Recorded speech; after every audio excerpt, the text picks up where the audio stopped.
works, it works. If it doesn't, at least you got some training out of it. Yeah. So, what's the plan? Fixing faults. Okay. Which bit of it? How are you at spotting them? Better. Okay. So tell me about the fixing bit. Which bit of that is it? So I've been struggling with fixing it on the move. That's definitely something I'm trying to improve on, because I find myself, I'm pulled up for too long. When I work it out, how long I've been sat out of the percentage of a lesson. Okay. So just clarify for me, fixing it on the move, is that before things go wrong or after you've spotted it? So after you've spotted something, then kind of discussing it and sussing, you know, what's the cause of that, what's the risk, and then what we're going to do to, how key is that to things, and then what can we put in place to fix it. Okay. So what is it that's pushing you towards wanting to do that on the move? Because I've been videoing myself. Okay. On one particular lesson, when I worked it out over the space of an hour lesson, it was too much time sat at the side of the road. Okay. And I don't think that that's value for money. Okay. And an examiner might view it in a dim way, saying, yeah, Tempest future. Okay, so would it be fair to say that we want to try and work on pulling over, chewing through what needs to happen and getting moving quickly and then fixing it? Or do you want to try and do it all on the move? I guess it depends on the severity of what it is that's happened. So some things I think you can try and do as you're going along, and then other things actually no, we need to, you've got every right to pull up and say, no, let's have a look at this. I mean, the key thing here is that the examiner guide just doesn't say you can't stop. Yeah. You shouldn't waste time. That's the key thing. And the word on the street, as it were, is that, you know, you must keep the wheels rolling for 40 minutes, which is just not true. It's not true. And you hear feedback from people saying, oh, well, this examiner said this and that. What's happened is somebody's wasted time. So the examiner said to them, you're stopping too much. I don't want to see, you know, when you come back, because they'll have failed, I don't want to see you stopping as much. And the PDI then thinks that means you can't stop. No, what it means is you could stop wasting time. If you need to pull over for something that's safety critical, the examiner guidance is crystal clear in this regard, then you should be allowed to stop. They shouldn't be telling you that you're not. But if it's taking you too long and you're wasting time, then fair enough. So how much do we need to get done before we fix it on the move, do you think? Assuming that we're stopping for something that was safety critical. At what point do you decide you're going to crack on?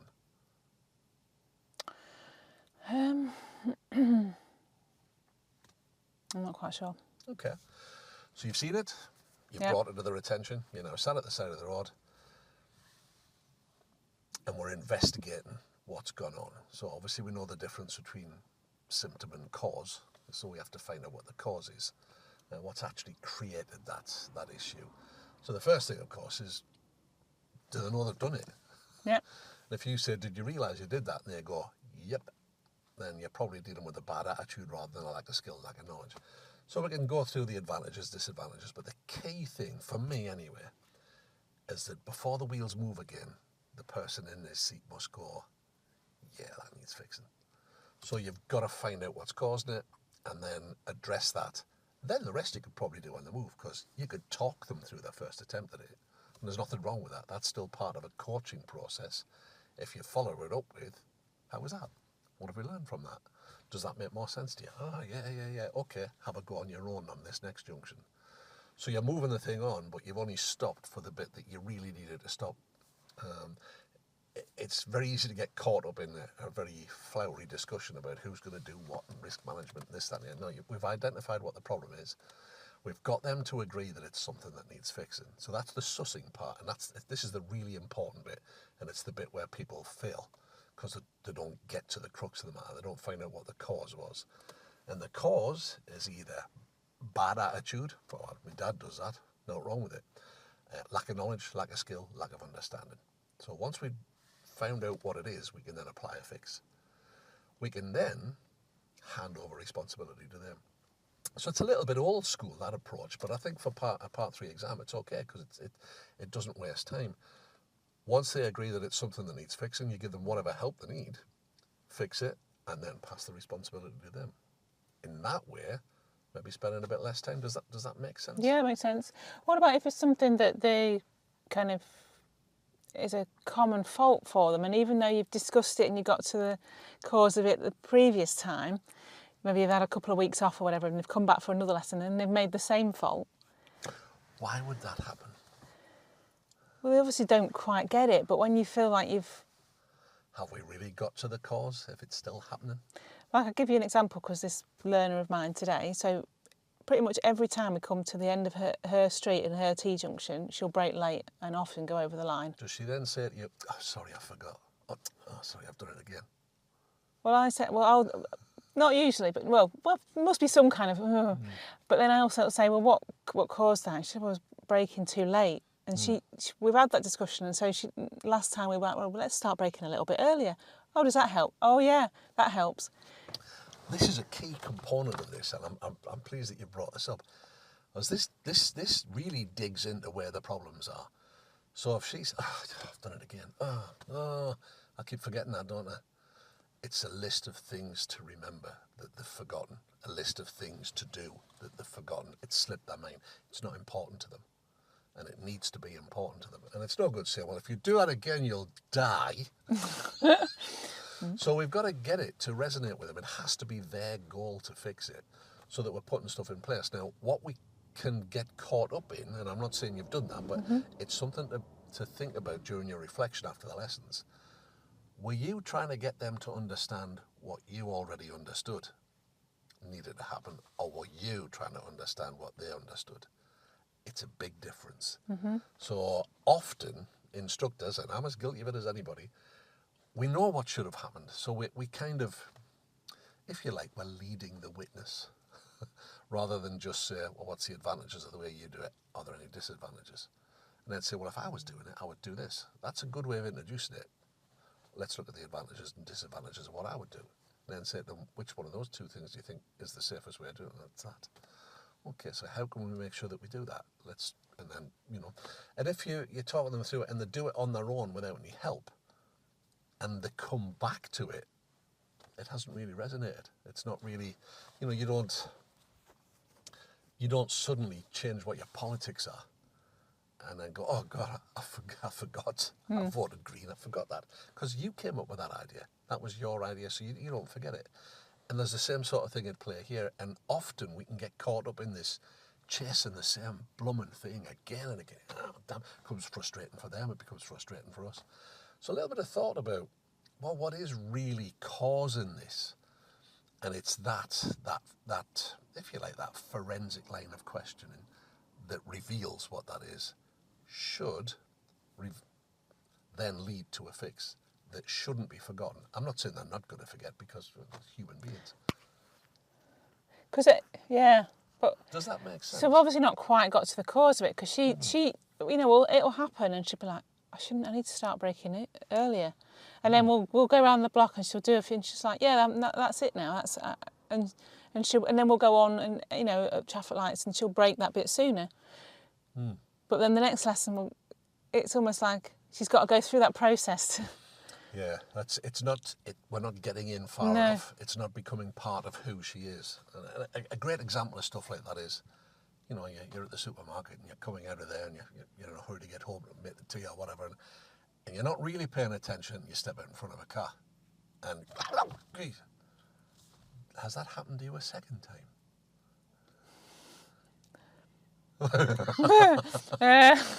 I don't know. It's because you've realised there were consequences for you. Shit, I could have been run over there. Yeah. So that realisation that, I can't really do that, now becomes part of who you are. And you've learned that behaviour because there were consequences to your actions. So you realise now that unless I do X, Y, Z, this will happen. Now, I'm not saying you're never going to do it again, but you're much less likely. And human behaviour only changes when there are consequences. It's like the giving up smoking thing. Giving up smoking's easy. I've done it hundreds of times. But I only really gave up, and it only worked when I lost both parents through smoking. You think, yeah, I need to stop this. This is not good. Otherwise, that's going to happen to me. And it wasn't pleasant. So you think, So that's the sort of thing that, I mean, it's not as, not as dark as that, but we have to get them to see it as their goal. And it's really vitally important. That's the key bit. If we can get that to happen, hopefully the next part of the fix will be a lot easier and a lot less work for you, hopefully. And hopefully take less time. Does that make sense? Yeah. But that is something like today, we didn't stop. We kept going. Okay. And we discussed it and fixed it on the move. So that's, but if it was something where, I don't know, she'd not stopped and shot right across the crossroads and there was traffic all over the place, we'd stop, wouldn't we? We'd actually really, I think it's horses for courses, isn't it? You know your learner, can they handle it on the move? If you're not sure, ask them. Yeah. Should we discuss this other more, or do you want to stop? If you're not sure, stop. It's much better to stop when you didn't need to than to not stop when you did. You know what I mean? Yeah. Tied myself in knots there. So how about we just drop some... Let's look at the finding the cause first. I'll drop a couple of deliberate mistakes in. And then let's see if you can... I'll have a particular idea in mind why I've done it. Let's see if you can find out why. Okay. Does that make sense? I'm not going to put us in any risk. Okay.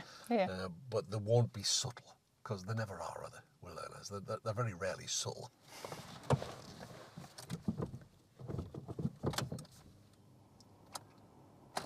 Keep forgetting. So I'm in learner mode now. Okay. Would you need any directions? No, I'll tell you where we're going. Okay. You don't need work on directions.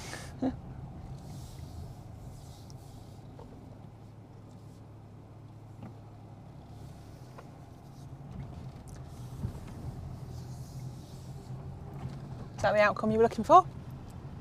I don't know how do you mean? How well did you look there? Tell me about your observations. Yeah, it was all right. Where did you look?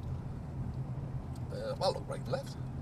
And how well did you look? How sure were you that there wasn't anything coming? I'm pretty sure. Pretty sure or really sure? Enough sure? 100% sure?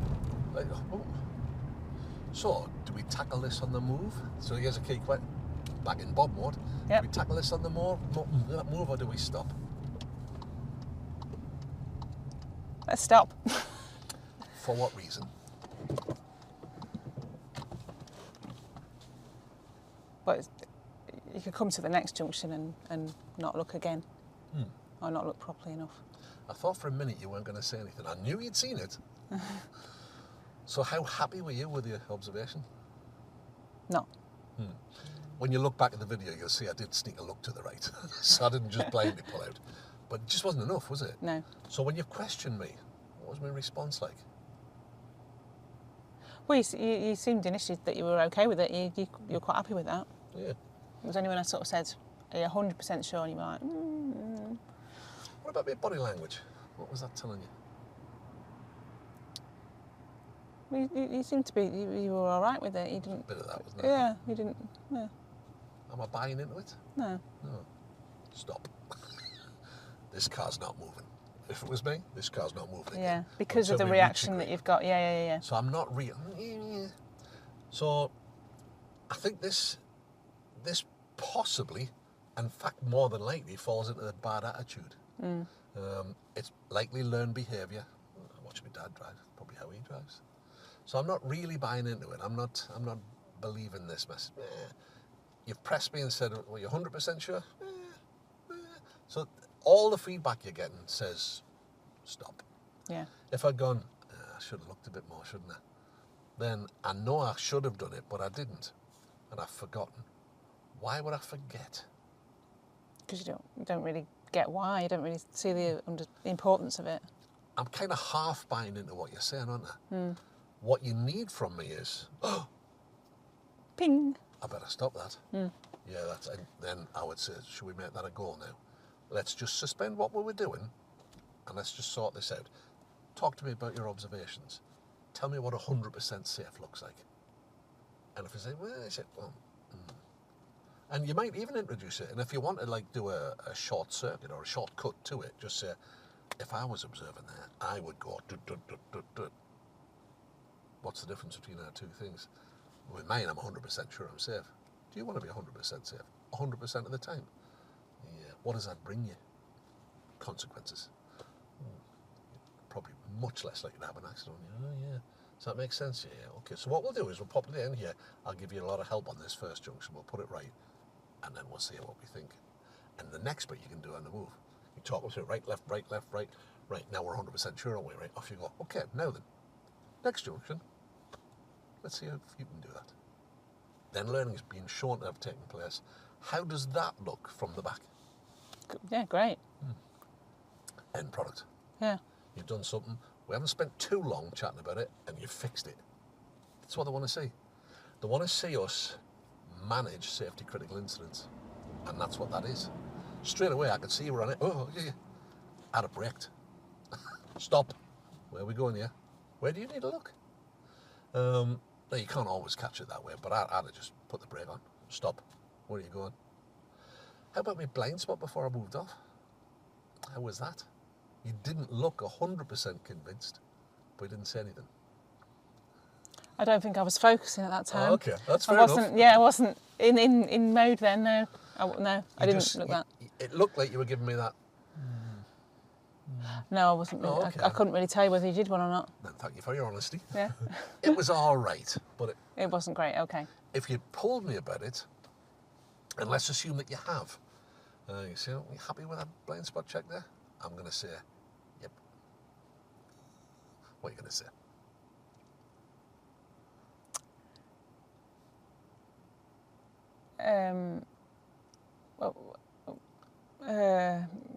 Engaged brain. Like what? Where? Are you sure that it was safe to set off? Like, yeah, pretty sure. I mean, I checked all the mirrors and I had a look. The driveway was on our right, wasn't it? That the caravans going there. So I had a quick look there. But is that good enough? How sure do we need to be? Well, I suppose we need to be 100% sure based on the conversation we've just had. But I was fairly sure I was there. But it's fairly sure. Is that good enough? Is that 100%? I suppose it isn't, is it really? I've not thought of it like that before. I see what you're saying. If we are 100% sure, how does that help us? Well, I suppose you're 100% sure you're not going to be involved in an accident. So have a little replay of that conversation there. So I've just gone, I see what you mean. I'm buying in. All right. That's enough now. Move on. All right. You can open it up a little bit more. And in an everyday life, as an ADI, you're probably going to do that. But on your exam, where we are, and especially if we're worried about wasting time, I've acquiesced. Yeah. I've gone, all right. Yeah, I see what and of course it's the language I'm using, isn't it? Yeah, it's all right. All right's not good enough. We're not dealing in all right. What does Highway Code say? Highway Code says take effective observations. Was that effective? No, because it was just a quick glance. It was enough of a quick glance because I'd been keeping my eye on the mirrors for ages before we pulled it here. So I knew it was okay. I also knew that if there was somebody coming, and by some slight chance I'd missed it, as I was swinging around and I caught it. And they wouldn't be coming into the piece of road we were on, because it's at the end of my drive. Yeah. Drive sounds like I live in a mansion. So does that help? So is it okay then, once you say, oh yeah, to sort of say, right, okay, well, do you want to show me now what that looks like? I would just, once you've got that, you could do, and then see what happens, and if it doesn't, jump in again. But I would be sort of preempting it by saying, we need to fix that, don't we? That's a presumptive question. That there is no answer. Rhetorical question. We need to fix that, don't we? They're not going to go no, and if they do say, nah, I don't want to, say, well, I'm sorry. Yeah. We're going to fix it. Yeah. And here's how we're going to do it. And I'd just be saying stuff like, okay, give them a go on their own if you want, but I think I'd be inclined to say, let me talk you through the next one, and make sure and this is where your route planning comes in, make sure you've got places to do this. My little practice area here, I know I can do that 4 times now in the next 2 minutes, because I'll just use that little loop that's there. If I want to mix it up, I might then zip up the middle bit and then do a right-hand loop. But, so I've really got that thought out where I can do what I need to do in the place that I need to do it. We need to think the same way in terms of planning our routes for our Part 3 or our standards check. can we do these things? Have we got places to do them? So it's a little bit more careful sort of consideration. Does that make sense? Yep. Hopefully it makes sense to the boys and girls at home. Should we try some of this? Yep. Any questions? Nope. Back in learner mode.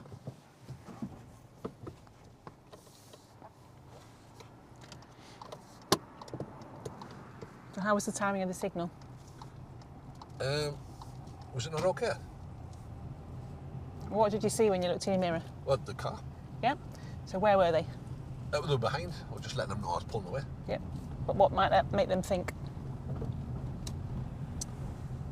I suppose they could think I was going to pull away before they got there, couldn't they? So when would be a better time or a safer time to signal?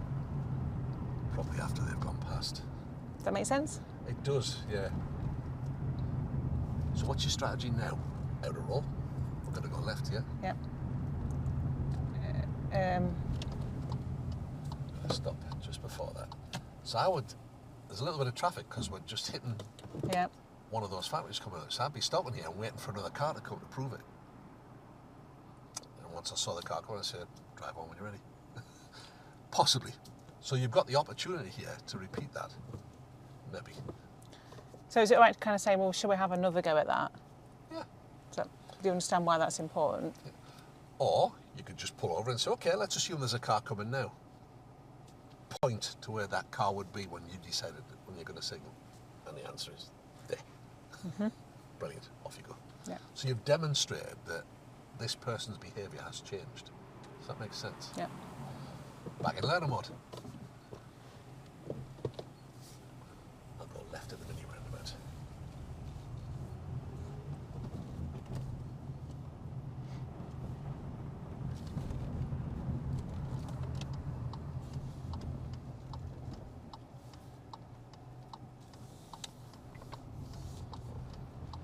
Had a proper look that time. Was that better?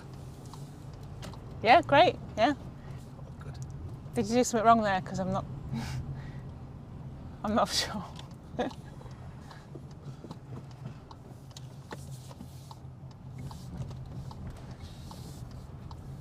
Take a moment. So you see if you get that feeling, Yeah.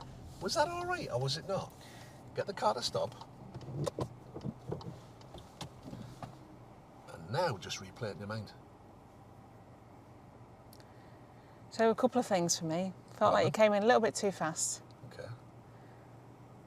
Just not sure about the use of the clutch. And then as we kind of went over the part of the roundabout as we came round. It did. But I'm not sure whether I'm right with any of that. You're right with all of that. Oh. Trust your gut. You have to start doing that because when was the last time you were wrong? Sure, there's going to be a time at some point. All right, when was it? I don't know. You're not. You're right every time. So trust your gut. So there's a multitude of things there. So let's unpack that. We've got a lot of symptoms here. Came in too fast.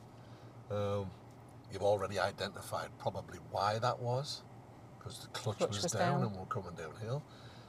And I went over the roundabout a little bit, which means I must be wide. Yeah. So, this is where your questioner needs to get cute. And for something like that, you're going to need to stop because there's a lot to unpack there. So, find out why it happened. The cause, not the symptom.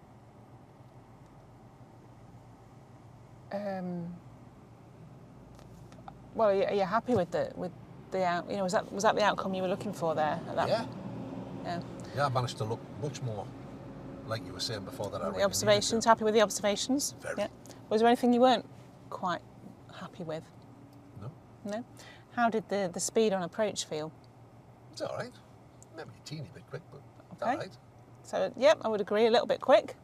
Yeah. Is it all right? No. No. Any reason? What's the potential reasons for that happening? I'm not sure.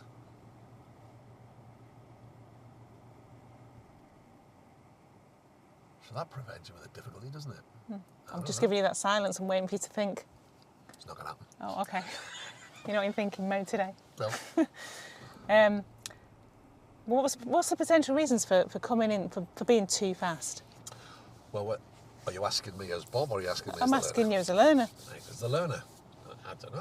I don't think it was that fast.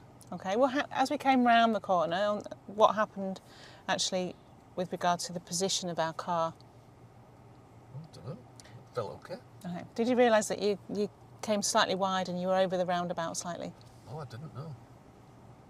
So now I don't know that I've done it. Mm-hmm. So that's a whole different thing, isn't it? I didn't realise.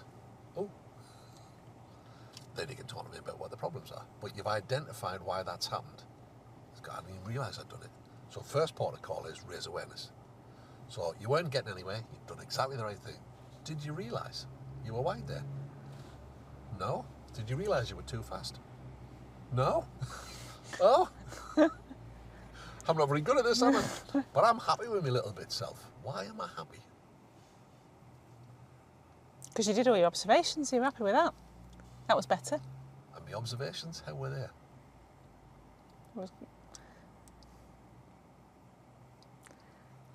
Not sure. Where was I looking? Probably 80% of the time.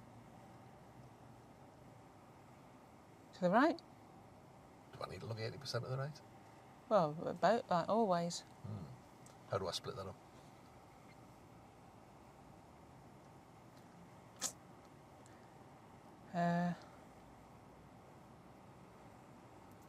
Well, I was going to say 50-50, but it's not just left and right, is it? Because it could be a driveway opposite. Could be. It could be a pedestrian or something that could be reliant on what you're doing. But we need to split that up a little bit more. So if I'm staring to the right, what's going to happen to me steering? That's where you're going to go. Is that where I went?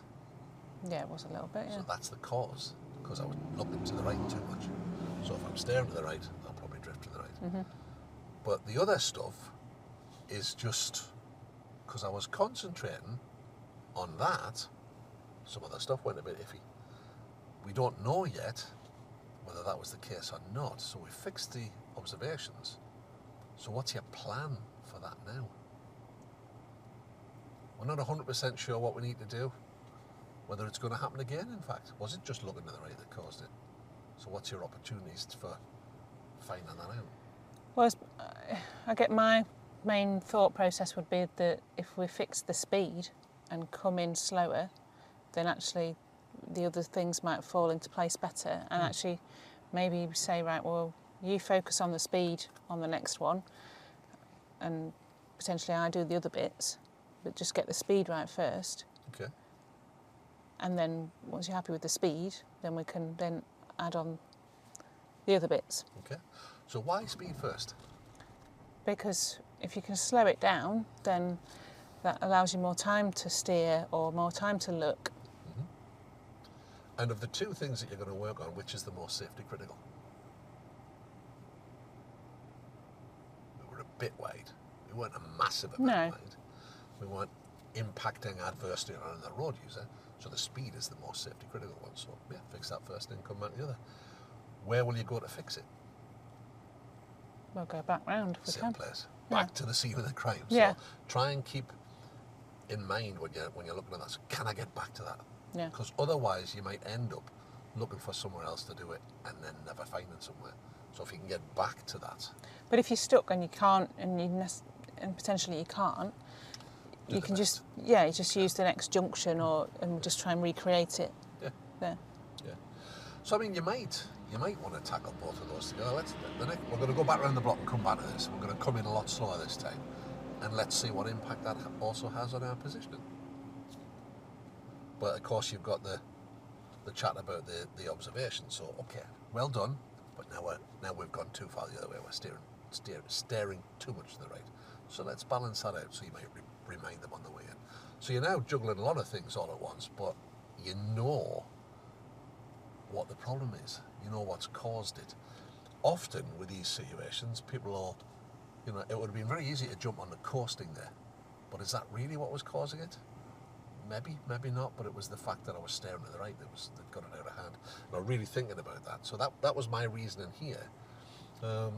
It may well be for a different reason. It could be the coasting. So unless you delve into what their thinking is, you're not really you know. And you know, something that I've used a lot with learner drivers is I just pull over and say to them, just critically analyse the last 5 minutes for me, or the last 2 minutes. Okay, let's just do a critical analysis of our approach to that roundabout. Off you go. Mirror, signal, position, speed, gear. Look, let's analyse each of those things individually. How was your mirror work? Well, I think it was all right. No, it was very good. Excellent. Signal, did you signal correctly at the right time? Was it the right time or was it a bit late? There was that junction before, so I would have argued that if you'd pulled me on it. But it was a smidgen late. Yeah. But only a smidgen. Then position. Well, we were out of position from the start because I was already looking to the right as we were coming down, so I drifted over the white line.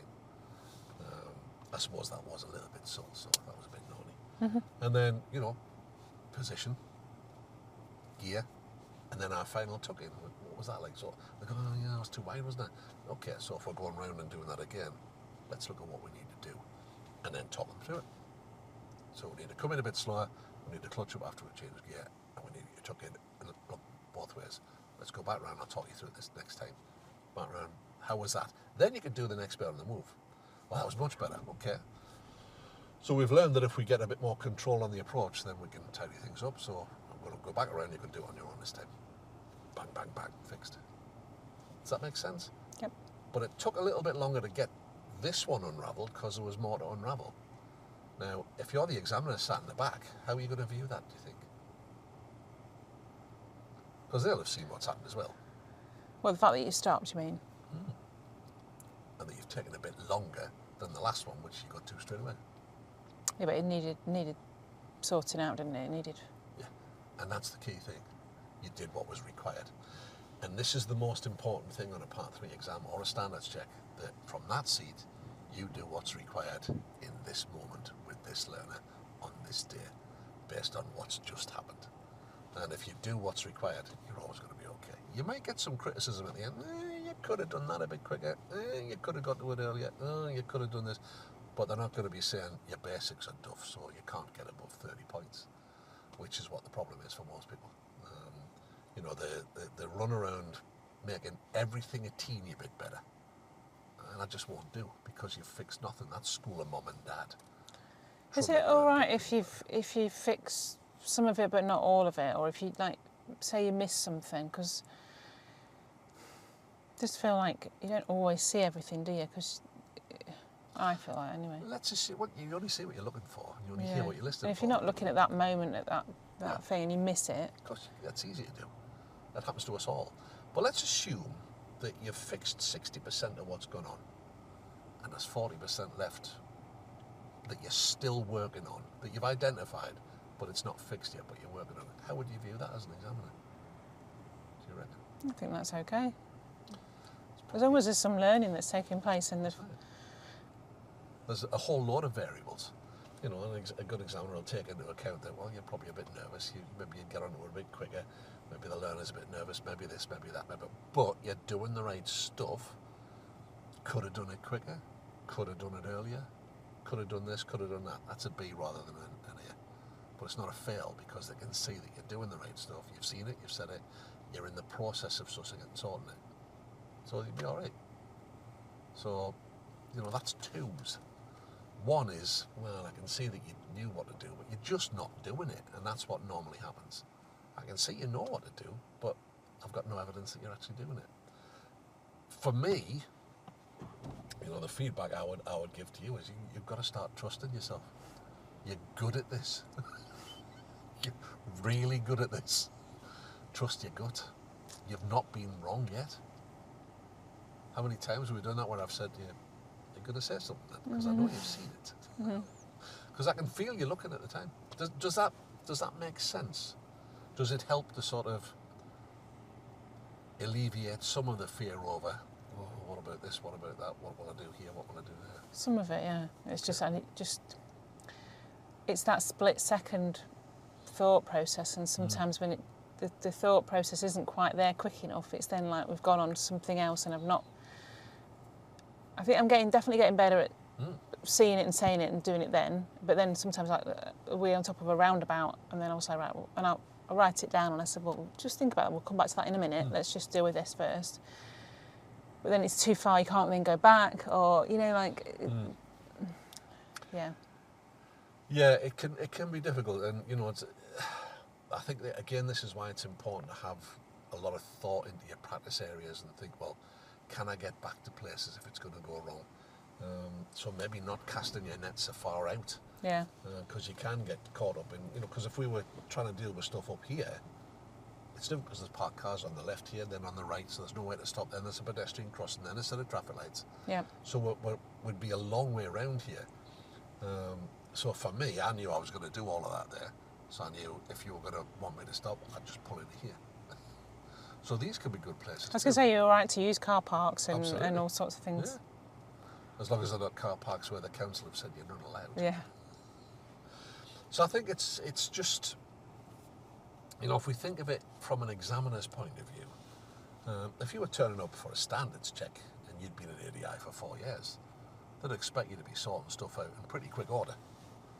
But as a PDI who's new to the game with less than 6 months experience, in some cases less than 3 months experience, you're not going to expect it to be as polished because, well, you're new. But as long as you're doing the right things and things are getting better, then, that's as long as you're trying to That's right. sort it out, yeah. And doing the, so if he's seen that you have fixed certain things, but you're still working on others, he knows you know what to do and he knows you know how to do it. So he'll leave you confident that, give it another 10 minutes, you probably would have sorted that out. Sort of thing. I always think of it that way. If I'm observing something, we'll get to the 40, 45 minute mark. I think, well, if we were at an hour, would you fix those other things? And if the answer is yes, then I'm probably going to be a bit more forgiving in the marking and make them 2s rather than 1s. But if we're trundling along, I think, wouldn't matter how long we're going to be sat here, it's never going to get fixed. And I see that a lot. Just think, well, you've mentioned it, and you seem to think that that's enough. But that's school of mum and dad stuff. We're paid to make things happen. And it's that sussing and sorting and getting really to the cause of it that separates us from school of mum and dad, really, and allows us, because that's what this exam is, really. It's earning the right to be able to charge for what we do. Because if we trundle around long enough, the learner will fix it themselves. They'll learn on their own, because that's the way we work. Yeah. Does that make sense? Yeah. Well, you want to provide a professional service. You do. Don't you? You do. You want to be the best you can be, because being the best you can be means you end up with a waiting list, which means you can put your prices up, and then work less hours or take more profit. Because that's why we do it.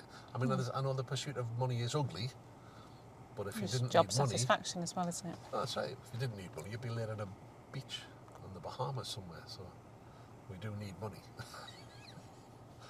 Off on a tangent. I'm tired. Any questions? No.